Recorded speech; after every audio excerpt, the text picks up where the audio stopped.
그리고 사도행전 4장 12절 우리 쭉 함께 읽어 내려가겠습니다. 그는 허물과 죄로 죽었던 너희를 살리셨도다. 그때 너희는 그 가운데서 행하여 이 세상 풍조를 따르고 공중의 권세 잡은 자를 따랐으니 곧 지금 불순종의 아들들 가운데서 역사하는 영이라. 전에는 우리도 다 그 가운데서 우리 육체의 욕심을 따라 지내며 육체와 마음에 원하는 것을 하여 다른 이들과 같이 본질상 진노의 자녀였더니 다른 이로서는 구원을 받을 수 없나니 천하 사람 중에 구원을 받을 만할 다른 이름을 우리에게 주신 일이 없음이라 하였더라. 아멘. 우리 세상 문화의 흐름을 우리 잠깐 알아보겠습니다. 일단 그러니까 인간이 타락한 것이 창세기 3장, 6장, 11장 때문에 타락했거든요.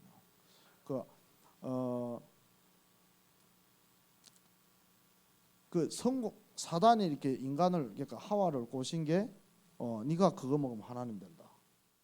그러니까 이제는 그러니까 그 인간이 가지고 있는 그 어마어마한 축복과 권세에 만족을 못 느끼는 거예요. 이제는 더 나아가서 하나님 되려고 하는 거예요. 그러니까 그 성공 중심을 이렇게 딱 찌른 거예요. 근데 그러면서 하와가 그 말을 듣고 선악과 딱 보는데 되게 먹음직해 보이는 거예요. 탐스러워 보이는 거예요. 그러니까 육신적으로도 되게 이렇게 먹고 싶은 거예요. 그 얘기하기 전에 그런 마음이 없었는데 결국에는 나 중심 때문에 성공 중심도 결국엔 나 중심이거든요. 나를 위해서 성공하는 거니까. 사실 사단이 인간을 타락할 때 그 창세기 3장, 6장, 11장을 이렇게 찌른 거예요. 그래서 요한복음 8장 44절 보면 너희 아비 마귀라 했고 그 마귀가 좋아하는 것을 우리가 따라한다고 했거든요. 그러니까 모든 인간 사단이 타락한 것도 창세기 3장, 6장, 11장 때문에 타락한 거예요.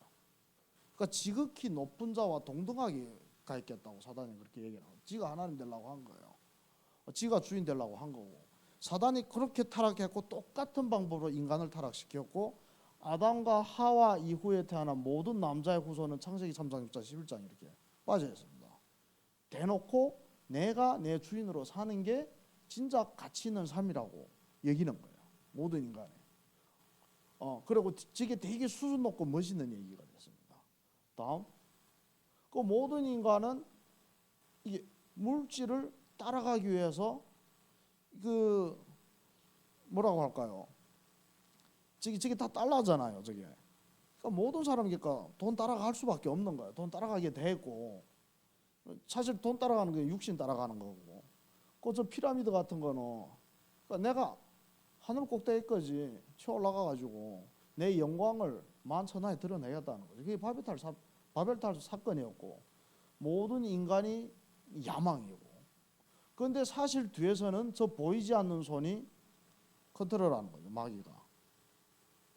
그러니까 인간은 왜 저주가 오는지도 모르고 도대체 그 창세기 3장 문제를 그러니까 그 저주 재앙도 모르고 나중에 어디 갈지도 모르니까 이 세상에서 내 마음껏 내 영광을 누리는 것이 최고 가치 있는 삶이라고 생각하는데 결국에는 꼭두각시 노릇을 할 수밖에 없는 거예요.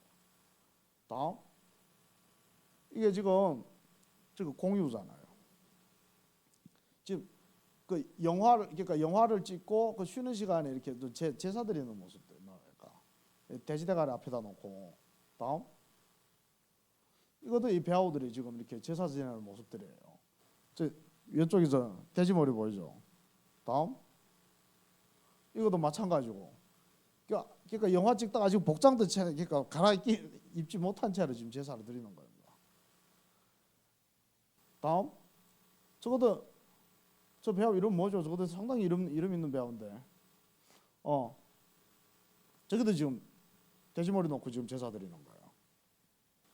다음, 이것도 그렇고. 그러니까 우리가 뭘 알 수 있는가 하면 지금 그 차세대들, 그러니까 거의 뭐 40대 이하 뭐 거의 다 그렇다고 봐야죠. 그러니까 드라마를 엄청 좋아하고 거기 거의 막 중독되다시피 하고 그러면 하루에 힘들게 일하고 나면 그 드라마 보는 게 그러니까 스트레스를 해소하는 방법이란 말이에요. 그런데 그러니까 그리고 또 자기가 좋아하는 또 그런 그러니까 그 뭐 배우들 있잖아요. 그러면 그 사람들이 하는 것을 또 저도 모르게 따라하게 됐어요. 근데 저 사단은 어떻게 하는가 하면 이 흑암의 문화를, 우상 문화를 이게 그러니까 많은 사람들이 그러니까 이게 좋아하고 따라가는 그 스타들을 통해서 이 문화를 그러니까 더 확산시켜 나가는 거예요. 그리고 BTS 이거는 그러니까 더 아래 세대들. 이게 전 유럽에서 파리로 몰려든 청소년들 BTS를 그러니까 BTS가 유럽을 통합해 버린 거야. 그러니까 그 프리메이슨 그러니까 프리메이슨 조직이 그러니까 목표가 전 세계 통일하는 거예요. 그러니까 나라와 나라가 구별 없이 그러니까 전 세계가 통일되는데 그렇게 되면 문화도 통일돼 버립니다. 결국에는 우상 문화를 확 도배를 시켜 버리는 거예요. 근데 지금 BTS를 이용해서 지금 이게 어떻게 말하면 동방 문화를 가지고 지금 이 유럽을 지금 이렇게 완전 통일이 히트를 치는 거예요. 그러니까 그리고 인종과 피부와 상관없이 열광하는 거죠. 이거는 무슬림이잖아요. 그러니까 이 공연이 어떤 의미인가 하니까 인터뷰를 하니까 인생 그 자체라는 거죠. 그러니까 그럼 생각해봐요. 이 무슬림 여자들은 평상시에 얼굴도 이렇게 항상 이렇게 아무리 추워도 이렇게 더워도 싸우고 다녀야 된다. 엄청 눌린단 말이에요. 그러니까 스트레스 받고. 그러면 그것을 도피하는 방식이 BTS를 통해서 그러니까 이런 것들 스트레스를 그러니까 이게 힘들었던 것을 이걸 통해서 해소를 하는데 그럼 BTS가 어떤 문화를 퍼뜨리는가 하면 완전히 사단의 문화를 퍼뜨리고 있거든요. 가사를 보면 기가 막힙니다. BTS가 부르는 노래를 부르면. 그럼 일반 장소에서 만날 수 없기 때문에 여기서 어쩌다가 이렇게 만나기 위해서 BTS를 만나기 위해서 한국에 가기를 고대했습니다. 사실은 마음속으로는 BTS를 만난다기보다도 잠시나마 그것을 통해서 이때까지 그렇게 억압받고 눌렸던 것을 풀려고 하는 거예요. 다음, 그냥 너무너무 행복하다. 다음, 이들은 벌써 며칠째 이 앞에서 캠핑을 하고 있고, 그러니까 지금 기다리고 있는 거죠. 그러니까 미리. 다음, BTS는 우리 스스로를 우리의 모습 그대로를 사랑하라고 합니다. 그러니까 BTS가 어떤 훈련을 받는가 하면, 그러니까 평상시에 공연도 열심히 하지만 그 3단체 그러니까 그런 집중적인 그런 훈련을 받습니다. 이 사상적으로도. 그러니까 네 스스로를 사랑하고 네가 주인되고, 그러니까 3단체 문화를 계속 BTS인데도 이렇게 각인시키는 거예요. 그럼 BTS가 모든 그 공연이나 그 가사들 봐도 다 그쪽이에요. 그러니까 삶에 힘든 일이 있을 때 정말 그거 보는 게 큰 힘이다. 네 스스로를 사랑해. 네가 네 주인이다 이러니까. 다음. 이 음악은 사람들이 스스로 대한 자신감을 갖게 해줍니다. 그러니까 평상시에 대부분은 그러니까 사회에서 그러니까 약자가 대부분이잖아요. 그러니까 지위적으로 사회적 지위로 봤을 때 그러니까 계속 눌리는 거예요. 눌리니까 그러니까 자존감이 떨어지고 그러니까 사는 게 재미가 없고. 근데 이걸 보면 그러니까 와 내가 사는 게 가치 있어 보이는 거예요. 우상 문화로. 다음. 자기를 믿어주고 자신의 힘을 믿어주라고 말합니다. 이게 사단의 메시지잖아요. 그러니까 너를 믿어. 네가 네 주인 대신 그거란 말이죠. 그래서 그때 저에게 위로를 준 건 BTS의 음악이었습니다. 그러니까 음악을 통해서 더 정확하면 음악 속에 있는 그 가사를 통해서 그러니까 메시지를 주는 거예요. 다음. BTS는 제가 매일 아침에 일어나고 제가 삶을 지속하는 이유입니다. 거의 우상화가 돼버린 거예요. BTS가 이 사람들한테는 정신적인 그러니까 우상이 된 거예요. 저는 불안장애와 공황장애가 있었는데 BTS의 음악이 저를 치유했으니까 복음이 치유한 거는 우상 문화가 치유한 거예요. 그러니까 이게 그냥 웃을 일이 아니에요. 그러니까 그만큼 우리가 뒤떨어져 있다는 얘기입니다. 예. 솔직히 기독교 음악을 어디 가서 찬양한다고 전 세계가 막 통일되고 같이 모이고 안 그러잖아요. 예. 교회 안에서도 찬양이 그냥 형식이 돼서 이렇게 하는 게 많은데 저거는 어쩌다 1년에 한 번씩 오는데 전 세계에서 모여든단 말이에요. 비록 BTS 노래 가사는 대부분 한국어로 되어 있지만 못 알아보잖아요. 무슨 말인지. 그런데 가사가 전하는 자기의 메시지는 언어를 뛰어넘습니다. 시공간 초월하고 그러니까 이게 메시지가 전달되는 거예요. 그다음 그런 이유로 BTS 팬들이 이 기다림에 가치가 있다고 얘기합니다. 저렇게 막 텐트를 치고 언제 올지도 모르고 저렇게 기다려도 저게 가치가 있는 거예요.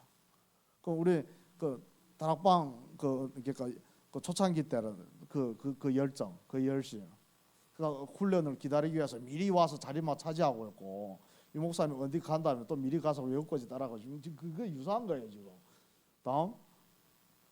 그러면 이 세상의 흐름이 이런데 완전히 그러니까 우상 문화로 이렇게 도배되어 있는데, 그러니까 세 가지 서밋이 있잖아요. 영적 서밋, 기능 서밋, 문화 서밋인데, 지금 사단은 이미 그 세상의 엘리트들을 통해서, 또 청소년들을 통해서, 또 아이돌들을 통해서 이미 사단의 문화 서밋을 이미 만들어 놨어요.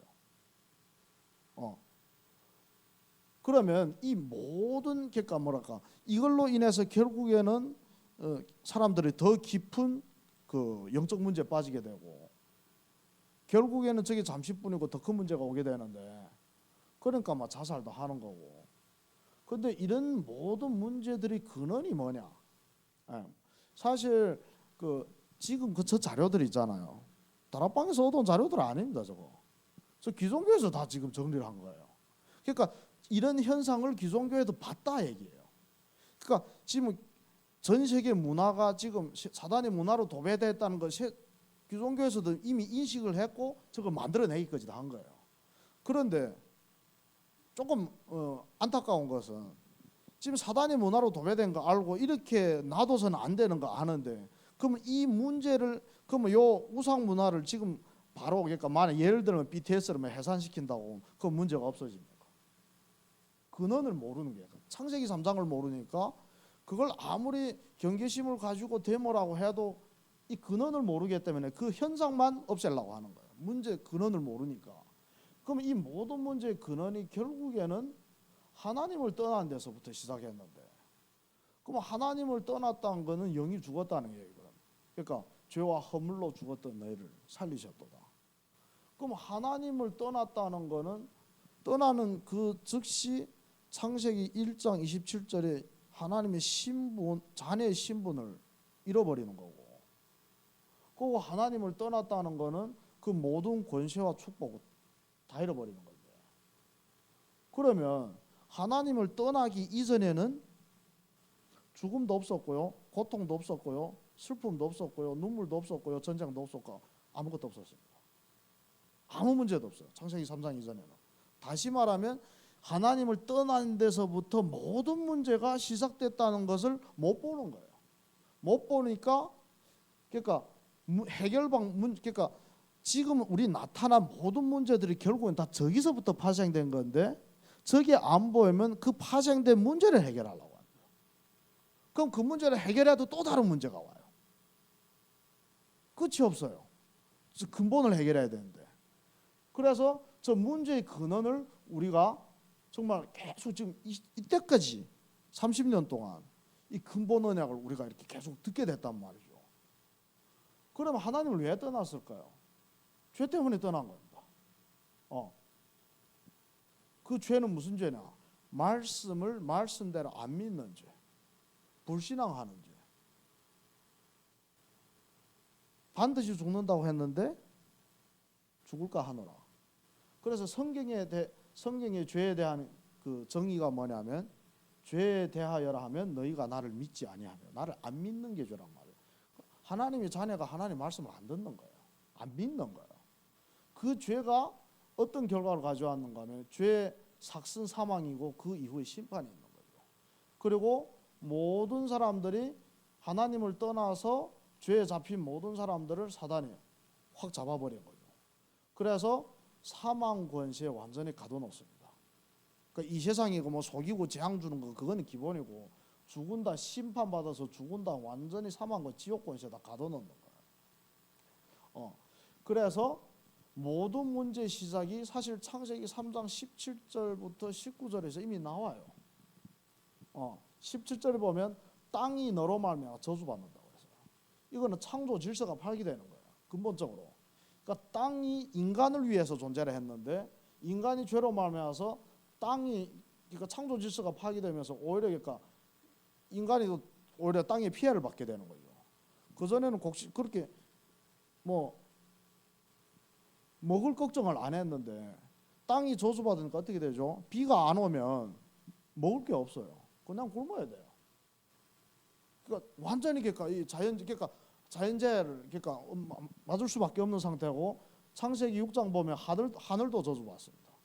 인간이 죄 때문에 인간한테 맡긴 그 자연이 완전히 파괴되고 오히려 그 피해를 다시 받게 되는 거예요. 그래서 하늘도 이렇게 파괴되면서 어떻게 되는가 하면 900살까지 살던 게 100살까지밖에 못 사는, 수명이 팍 줄어드는 거예요. 그리고 18절 보면 가시덤불과 엉겅퀴가 난다고 했는데, 이거는 인간이 이 세상 살아가는 동안 수많은 문제와 그 고난들을 얘기하는 거예요. 가시덤불과 엉겅퀴라는 거예요. 그리고 19절 보면 네가 흙으로 만들었으니까 흙으로 돌아간다 했어요. 그러니까 하나님이 영이 들어가고 육신이 됐으니까 결국은 죽는 거예요. 그러니까 결국에는 이 세상 사는 동안에 엄청 고생하고 고난당하다 죽으면 지옥 가는 거예요. 이게 모든 근원이 시작이 창세기 3장 사건이라는 사실. 다음.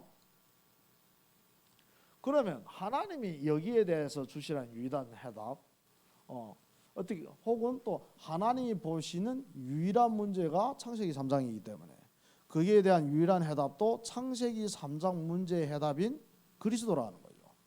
모든 인간이 죄에 잡혀 있는데 그리스도가 십자가에서 죽으시고 우리를 거기서 해방시킴으로써 그리스도 예수 안에 있는 자에게는 정죄를 안 한다고 했습니다. 결코 정죄를 안 합니다.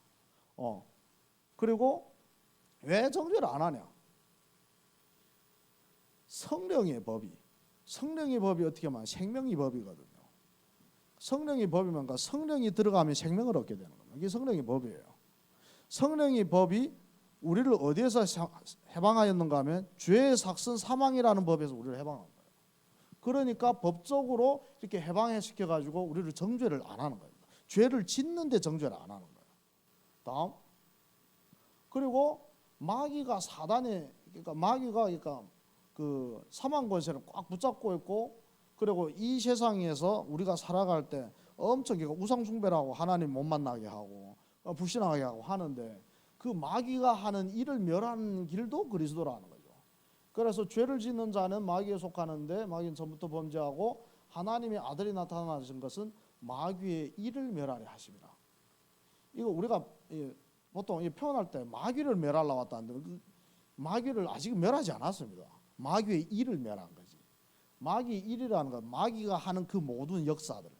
그러니까 그걸 그리스도가 와서 이렇게 못하게 만들어 버리는 거예요. 그러니까 불신앙하게 하고 이 흑암 문화를 퍼뜨리고, 그러니까 이런 것들을 그리스도의 권세를 가지고 못하게끔 할 수 있는 권세를 우리한테 주신 거예요. 그리고 요한복음 16장 33절 보니까 너희에게 이르는 것은 너희로 내 안에서 평안을 누리게 하려 함이라. 세상에는 너희가 환난을 당하지만, 우리가 예수 믿었으니까 우리가 형통하지만, 형통하다 말 안 했어요. 그러니까 구약에서 보면 하나님 열심히 섬기는 사람들 보면 형통하는 게 꽤 많이 나오는데, 그러니까 딱 결단하고 하나님 딱 믿는 순간부터 막 부자가 되게 하고 막 형통하게 하는데, 신학에는 안 그래요. 열심히 믿는 사람일수록 더 핍박받고 오래 순교까지 하게 됩니다. 그래서 너희가 환난을 당하지만 두려워하지 말라는 거예요. 왜? 내가 세상을 이겼지 않냐? 내가 마귀의 일을 멸했지 않냐? 마귀가 엄청 너를 방해하고 그러니까 막 무섭게 막 공격하는 것 같지만 그 이미 이빨 빠진 호랑이다, 그 얘기예요. 그러니까. 다음. 그리고 사실 하나님을 떠나게 만든 직접적인 요소가 하나는 죄고, 그리고 죄로 인해서 그러니까 심판이 이어지게 되는데, 지옥 심판이 이어지게 되는데, 지옥에 빠지면 사단이 그걸 사망 권세를 붙잡고 있기 때문에 도저히 이렇게 거기서 빠져나올 수가 없어요, 사망에서. 그러니까 그 두 문제를 이미 해결했단 말이죠. 십자가의 죽음과 부활로 죄 문제와 그 사망 권세를 하나님이 깨뜨렸단 말이죠. 그러니까 이제는 하나님만 만나면 돼요. 남은 거는 다시 만나면 되는데, 하나님 어떻게 만나냐? 보이지도 않는데. 그래서 예수님이 내가 곧 길이라, 하나님 만나는 길, 내가 진리고 내가 생명이고 나로 말미암지 않고는 아버지께로 올 자가 없느니라. 내가 바로 하나님 만나는 길이다, 그 얘기하는 거예요. 그러면서 사도행전 4장 12절에서는 다른 이로서는 구원을 받을 수 없나니 천하 사람 중에 구원을 받을 만한 다른 이름을 하나님 우리한테 주신 일이 없음이라 하였더라. 내가 유일한 길이라는 얘기죠. 다음. 그러면 우리가 그럼 어떻게 적용하고 어떻게 시작할 것인가? 결론은 그러니까 영원한 응답이 시작인데, 먼저 바꿀 것. 내 안에 아직도 견고한 진을 치고 있는 그 사단의 망대, 내 안에 남아있는 창세기 3장, 6장, 11장 이걸 바꾸는 겁니다. 우리는 그 불신자들처럼 눈에 보이는 우상한테 가서 절하지는 않아요. 그런 건 안 합니다. 그런데 어떻게 말하면 하나님 보시기에는 더 악한 일을 할지도 몰라요. 저 불신자들은 저렇게 할 수밖에 없기 때문에 구실이라야 돼 있어요. 하나님 모르잖아요. 그게 왜 잘못됐는지도 몰라요. 불신자들은 그거에 대해서 절하는 게 원래 문화가 그러니까 그런가 해요. 그런데 우리는 그건 안 하지만 계속 불신앙하고 입으로는 내가 그리스도가 내 주인이라고 하지만 실제는 항상 내가 주인 되려고 하고, 그러니까 은근히 돈을 따라가고 성공하려고 하고, 그러니까 성경에 보면 그러니까 뭐라고 하는가 하면 눈에 보이는 우상보다도 마음으로 그 우상 성경이 그래서 하나님 중심을 보잖아요. 더 악하단 말이죠. 그리고 이건 알면서 하는 거예요. 불신자는 모르면 하는데 우리는 알면서 하는 거예요. 그러니까 응답이 제한될 수밖에 없어요. 그러니까 저 같은 경우를 봐도 내 안에 있는 창세기 3장, 6장, 11장이 남아 있었지만 하나님이 주권적인 은혜로 이 복음을 선포하는 이 단체로 나를 인도하셨고 또 계속 듣게 하셨고 깨닫게 하셨는데, 그거는 주권적이고 강권적인 인도예요. 그런데 실제 그것이 능력으로 나타나는 그거는 제가 순종해야 되거든요. 결단이라도. 그러니까 뭐라고 할까요? 내가 노력해서 된다기보다도 적어도 그러니까 그게 하나님이 뜻인 걸 알았다면 그 다음부터는 도전을 하고 실패라도 다시 이렇게 그런 게 필요한데, 그거 어떤 핑계로 삼을 때가 많은가 하면 나 하려고 했는데 사단한테 속아서 오늘 못했다. 참 핑계도 이기 좋아라. 그러니까 몽땅 사단 탓으로 돌리는 거니까 내가 안 해놓고 그래가지고 그러니까 더 복음을 깨닫고 아는데 이게 또 능력을 안 나타나는 거야. 그러니까 내가 바뀌지를 않는 거죠. 더 큰 응답이 안 오게, 응답이 여기까지다. 그런데 그것을 바꾸려고 하면 그리스도의 망대로, 그게 올해는 진짜 내가 알고 있는 복음이 내 능력으로 이렇게 다시 찾아지는 거, 완전히 그러니까 바뀌는 거. 그래서 그리스도로 막는 게 바꿀 것이고요. 찾을 것은 그러니까 이게 정말 내 안에 창세기 3장, 6장, 11장이 점점 치유되면서 그리스도의 망대가 점점 세워지면서 우리가 순례자의 여정을 가게 되는데, 순례자라는 건 이게 한자 그대로 해석하면 순회할 숫자에다가 예배드릴 예자입니다. 가는 곳마다 예배를 드리는 사람 순례자라고 해요. 내가 어디 가든지 예배드리는다. 그러니까 그럼 어디 가든지 그러니까 우리가 삶으로 예배를 드리고, 그리고 그 속에서 모든 것 수용하고 초월하고 변화시킨다는 그 현장의 흐름을 바꾼다는 얘기잖아요. 지금 아까 그 사단이 그 문화 흐름도 이렇게 바꾸는 거죠. 사실 우리가 교회를 봐도 우리 기도회만 봐도 이렇게 목사님이 갑자기 뭐 이렇게 올해는 기도회를 바꾸자고 뭐 갑자기 생각하는 거 한 거 아니고 그 전부터 작년부터 그렇게 계획을 했을 거란 말이죠. 그리고 올해 초에 그렇게 기도하고 나서 말씀을 그렇게 하니까 거의 다 호응해가지고 뭐라고 할까요? 얼굴 다 켜고 같이 통성기도한단 말이에요. 그러니까 어떻게 그러면 그 전에는 어떻게 해줘야 할까? 뭔가 다른 사람이 다 끄니까 나도 끄고 싶고, 다른 사람 통성을 안 하니까 나도 하는 게 이상해 보이고, 안 되는 흐름이었어요. 그 전에 형식적으로 할 수밖에 없는 흐름이었어요. 그렇게 하고 싶어서 한 게 아니라 분위기가 그래요. 분위기라는 게 상당히 무섭거든요. 그러니까 네가 켜고 다 켜고 다 가서 오케이 하니까 다 켜는 거예요. 그러니까 그 다음부터 부담이 하나도 없어져요. 그러니까 전체 흐름이 바뀌는 거예요. 그러니까 변화를 시키는 거예요. 그래서 우리 가정에서도 내가 먼저 그리스도의 망대를 세워지면 하나님이 어떻게 역사를 하는가, 그 불신앙하고 강팍한 내 자녀들이 상태가 변합니다. 그러니까 이런 것들을 변화시키는 거, 그런 삶이, 그러니까 그런 기도의 삶이 되어지는 거예요. 어디 가든지 내가 어디 가든지 그 장이 캠프의 장이 되는 거죠. 그러니까 그리고 회복할 것이 무엇인가 하면 완전히 그 성전이 빛의 성전으로 회복되는 거야. 빛이라는 거는 그러니까 흑암을 쫓아내는 것이고 생명이 임하는 건데, 그 빛의 성전이 회복된다는 것은 또 세 가지 뜰이 회복된다는 얘기죠. 그러면 세 가지들이 우선 내 안에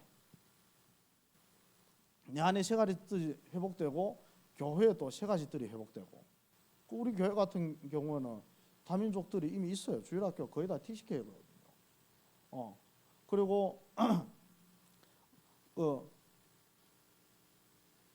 치유의 뜰은 지금 우리가 지금 올해 이렇게 계속 이렇게 해 나가야 될 부분이고, 그리고 기도의 뜰 지금 우리가 지금 아침 그러니까 일단 저녁 기도회가 좀 분위기가 지금 살아나게 되고, 목사님도 어제 말씀하셨듯이 개인 기도를 요즘 훈련하는 시간표라 그냥 글자를 보고 읽는 거 아니고 요즘 그만큼 훈련했으니까 그러니까 내 지금 시간표에 맞게 그러니까 사실 말씀 붙잡고 기도하느라면 그러니까 내가 그러니까 해야 되는 기도를 하나님 생각나게 하는데 우리 체질상 시간을 정해놓고 같이 하지 않으면 혼자서는 마음으로는 기도해야지 하면서 잘 실행 못할 때가 많습니다. 그래서 그 시간에 그냥 읽지 말고 진짜 하나님이 나한테 기도하게 하려는 그것을 기도하는 시간으로 훈련되는 시간 그렇게 바꿔가는 것이고요. 그리고 아침에 지금 직접 와서 또 다민족들은 와서 하고 있어요. 근데 이게 어떻게 말하면 아침 저녁으로 어떻게 말 집중하는 시간이고 그러니까 기도의 뜰이 지금 회복되는 시간이란 말이죠. 그러면 사실 우리가 기도의 뜰이 회복되면 자녀들한테도 그게 전달이 돼요. 그럼 아이들 뜰도 같이 살아나는 거예요. 이방인의 뜰도 다 살아나는 거고. 그리고 현장에 또 이 산뜰이 또 세워지는 거고. 그게 세워지면 그게 지교회가 아니고 그러니까 그 전문교회가 되는 거잖아요. 그래서 우리가 항상 알고 있는 근본 문제, 계속 강조해왔던 그 근본 문제와 그에 대한 유일한 해답.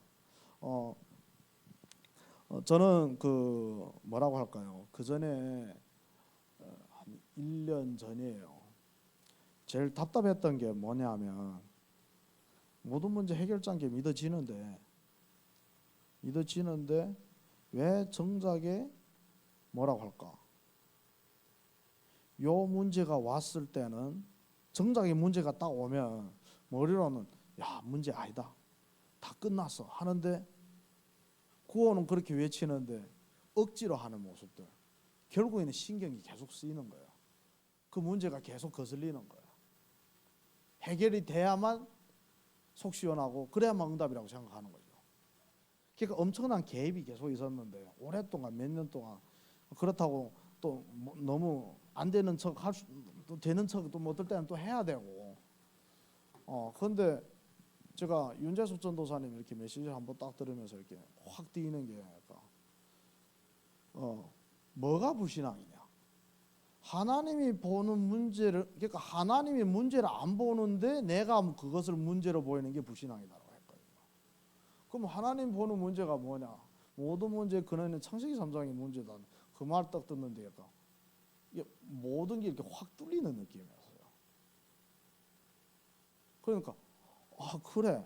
그러니까 좀 어떤 비유도 나오던가 하면 지금 여기서 물이 자꾸만 흐르는데 그런데 옛날에 내가 뭐 하려고 했는가 그 물이 흐르니까 그 자꾸만 닦으려고 했단 말이야. 아무리 닦아도 물은 계속 나와요.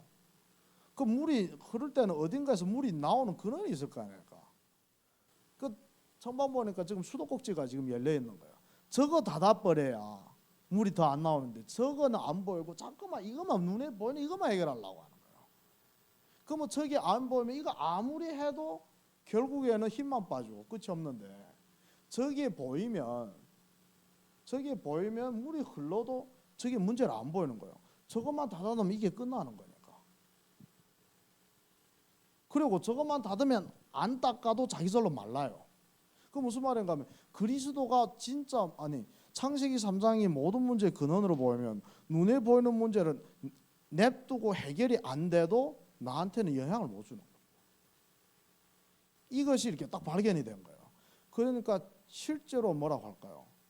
이게 문제 왔을 때 이 문제를 진짜 안 보여지는 거예요. 일단 그 문제의 근원을 알았고 그 문제의 근원을 해결하신 분이 그리스도인데 그럼 끝났지 뭐. 그러니까 그냥 머리로 이렇게 하는 거 아니고 실제로 그렇게 믿어지니까 신경을 안 쓰게 되는 거예요. 그리고 성경을 계속 통해서 뭘 확인했는가 하면 불신자한테는 재앙이 진짜 재앙이지만 언약을 붙잡아한테는 그 재앙이 오히려 하나님이 계획을 이루어 나가는 그것을 그러니까 그 흐름 속에 들어가는 축복이라고 응답이라는 것을 그 요셉부터 일곱 렘을 통해서 확인하게 되는 거예요. 그럼 제가 이번에 차 사고 났을 때도 그렇고 그건 그 사건만 봐서는 안 좋은 일이라면 그게 어떻게 좋은 일입니까? 차 사고 났는데 앞뒤쪽으로 샌드위치 됐는데 그런데 하나님은 그것을 통해서 필요한 것을 채워주셨어요. 그러니까 저는 사실 부딪힐 때 별로 있잖아요. 두려움이 없었어요. 일단 속도가 늦었고 부딪혀봐야 뭐 큰 상처를 안 입을 거 알았으니까 뒤에서 칠 거는 몰랐지만 태어났습니다. 그래서 그때는 몰랐어요. 왜 이런 일을 만나게 하지? 그런데 어떤 믿음이 있었는가 하면 내가 실수를 해서 부딪힌 것도 아니고 어떻게 하면 내가 운전대 잡은 거 아니어서 난 불가항력적으로 내 의지와 상관없이 부딪혔는데 그러면 하나님 내가 뭐 잘못해서 벌 주려고 친 건 아니란 말이에요. 아프라고 뭔가는 그러니까 쳤을 때는 하나님이 이 사건을 통해서 뭔가 보이려고 하는 게 분명히 있습니다. 그러니까 그게 믿어지는 거예요. 그러니까 더 태연해지는 거예요. 그런데 그 답을 일주일 후에 병원에 누워 있는데 그러니까 전화 왔더라고요. 네가 빨리 나면 돈 줄 것이다.